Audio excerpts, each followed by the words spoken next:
You should know more about alcohol. Part 3. Frankly, access to alcohol has never been equal. We have actually had this very strong history of gatekeeping the glass, and we've taken a lot of pride in it. So, in the 1800s, the temperance movement swept through the US, and it was led mostly by white Protestant middle class women, a moral crusade like the Women's Christian Temperance Union. And they had a lot of real grievances because alcohol fueled domestic violence was running rampant.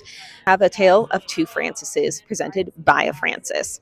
We have Frances Harper, who was a well known abolitionist and women's rights activist that actually created a colored department so that they would be able to have those particular individuals that weren't allowed in the meeting hall because of the color of their skin still able to participate in the temperance movement and do things alongside the white led chapters. Then we also have Frances Willard, who was also a suffragist. She took a lot of the temperance movement rhetoric and actually more closely aligned it to white supremacy so that they could garner more support from people in the South. Temperance wasn't just about health or virtue, it was about control, and that control was racialized and gendered from the start. The laws that were actually passed largely targeted Black taverns, Irish and German beer halls, and Indigenous communities. Wealthy white folks, they could still get their medicinal liquor. So starting in the 1790s is when we started dictating trade with the Native Americans. But then in 1832, as part of the Indian Non-Intercourse Act, it was prohibited to sell alcohol to Native Americans. And this opened the door for further stripping of rights because by 1895, giving or selling alcohol to Native Americans was a federal offense, and regardless of context or consent.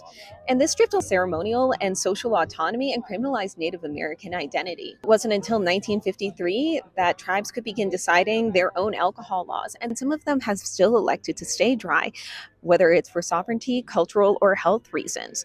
But the big thing here is that it was legally codified exclusion using colonial alcohol policy to do it. Let's talk about prohibition. The 18th Amendment was passed in 1919, banning alcohol across the United States.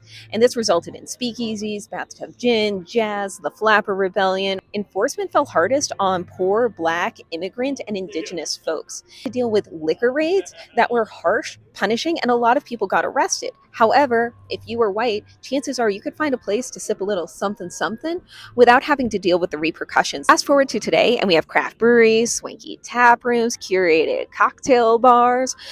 But is everyone truly welcome? Because that is conveyed via aesthetics, dress codes, ID policies, bathrooms, marketing. Who gets to sip is still mediated by money, identity, and race. So the next time you raise your glass in a cheers, think of all the people that weren't welcome and still aren't.